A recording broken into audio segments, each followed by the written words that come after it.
¿Qué tal, pilotos? Un saludo. Mi nombre es Julio Guerrero, soy gerente de Laboratorio de Control de Calidad y experto técnico en lubricación de Quaker State. Hoy les vengo a platicar acerca del sistema de enfriamiento. Antes de entrar de lleno a lo que es el sistema de refrigeración y algunos datos interesantes, hay que definir. Una de las preguntas importantes es ¿por qué se calienta mi motor? Esto es bastante interesante, ya que debido a que independientemente si es un motor a gasolina o es un motor diésel, debido a la combustión de cada uno de estos combustibles, se va a generar energía. Energía mecánica para mover el vehículo y energía en forma de calor que le va a dar temperatura a nuestra unidad. ¿Qué temperatura es la importante? 100 grados centígrados. Es la que debemos mantener durante el funcionamiento de nuestra unidad. Ya que hemos platicado muy rápidamente de por qué se calienta mi vehículo, ahora hay que entender cómo funciona y de qué está compuesto este sistema de refrigeración o circuito de refrigeración. Los componentes son los siguientes. De entrada, el que seguramente muchos de ustedes ubican es el depósito recuperador. Es decir, abrimos nuestro cofre y buscamos un depósito que es en el cual típicamente nosotros agregamos el anticongelante y o medimos el nivel del mismo. Una vez que ya hemos ubicado hay que darle movimiento al fluido que encontramos adentro. Para esto vamos a hacer uso de una bomba de agua. El depósito, la bomba, ahora hay que hablar rápidamente de lo que es el fluido. Ya sea y está definido como refrigerante o anticongelante, en un momento hablamos de eso, es el fluido que le vamos a dar movimiento para poder trasladarlo a las zonas más calientes mediante unos conductos especiales y que retire la energía en forma de calor del vehículo y lo pueda disipar en otro componente. ¿En cuál? Básicamente en el radiador, que con ayuda del ventilador y la entrada de aire por la parrilla de nuestro vehículo va a hacer esa disipación de calor y finalmente, una vez que ya se enfrió este fluido refrigerante o anticongelante, regresará otra vez al depósito recuperador e iniciará nuevamente este ciclo. Si bien hemos hablado muy rápidamente de lo que es el sistema de enfriamiento, hay que hacer algunas aclaraciones al respecto del refrigerante o anticongelante. Típicamente este fluido está compuesto por 3 componentes importantes. De entrada, el agua. Seguramente ustedes lo ubican perfectamente.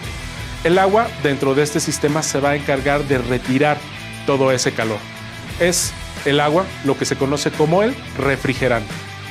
Como componente número 2 tenemos lo que se conoce como glicol. Es un compuesto químico que al agregárselo al agua le va a dar las características de anticongelante. Es decir, si el agua de manera normal se congela a 0 grados centígrados, va a depender mucho de la cantidad que yo le agregue de glicol. Vamos a poder modificar este punto, es decir, en qué momento o a qué temperaturas el agua se convierte en hielo. Podemos pasar de 0 grados centígrados a menos 10, menos 20, menos 30, incluso hasta menos 50 grados centígrados. Como componente número 3 es importante que les comente que son aditivos, es decir, productos químicos muy especializados y tienen una función bien importante. ¿Como cuál? Si hemos estado hablando de agua, es importante también saber que el motor está hecho de metales. Cuando el agua entra en contacto con los metales, básicamente los oxida.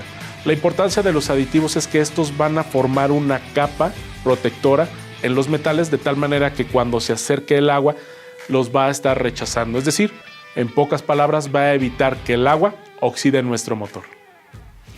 Ya que hemos definido lo que es el circuito de refrigeración o sistema de refrigeración, también hemos definido de una manera muy sencilla lo que es el anticongelante. Ahora, la pregunta importante es, oye, ¿y qué sucede en un momento dado si alguno de estos componentes falla? ¿Qué le va a pasar a mi vehículo? Como habíamos platicado hace un momento, el motor tiene que estar funcionando en promedio alrededor de 100 grados centígrados. Si no se controla esta temperatura, es decir, se eleva más allá de esos 100 grados centígrados, cosas empiezan a pasar a nuestro vehículo. De entrada, afecta directamente al aceite. El aceite lo que hace es lubricar nuestro motor, es decir, separar las piezas metálicas y evitar que se rocen. Desafortunadamente, con la temperatura el aceite se adelgaza y puede haber contacto metal con metal.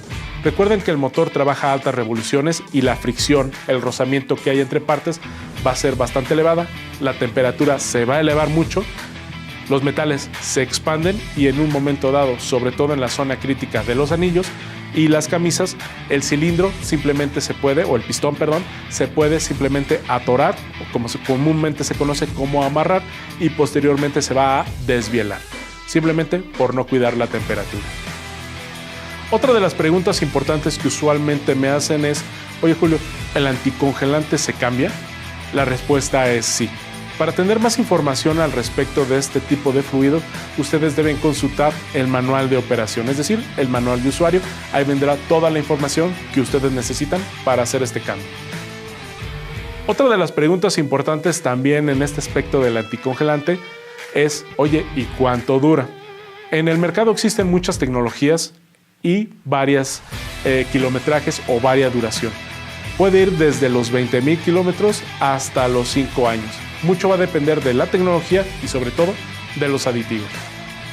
Con toda esta información, tú podrás saber de una manera muy rápida el cuidado y la importancia de este sistema. Sobre todo, recuerda, el anticongelante se cambia y debemos consultar el manual del fabricante. De hecho, es uno de los sistemas de más fácil mantenimiento. Simplemente con usar el fluido adecuado, estamos del otro lado. Mi nombre es Julio Guerrero, soy gerente de laboratorio de control de calidad y experto técnico en lubricación, y recuerda que Quaker State es tu copiloto.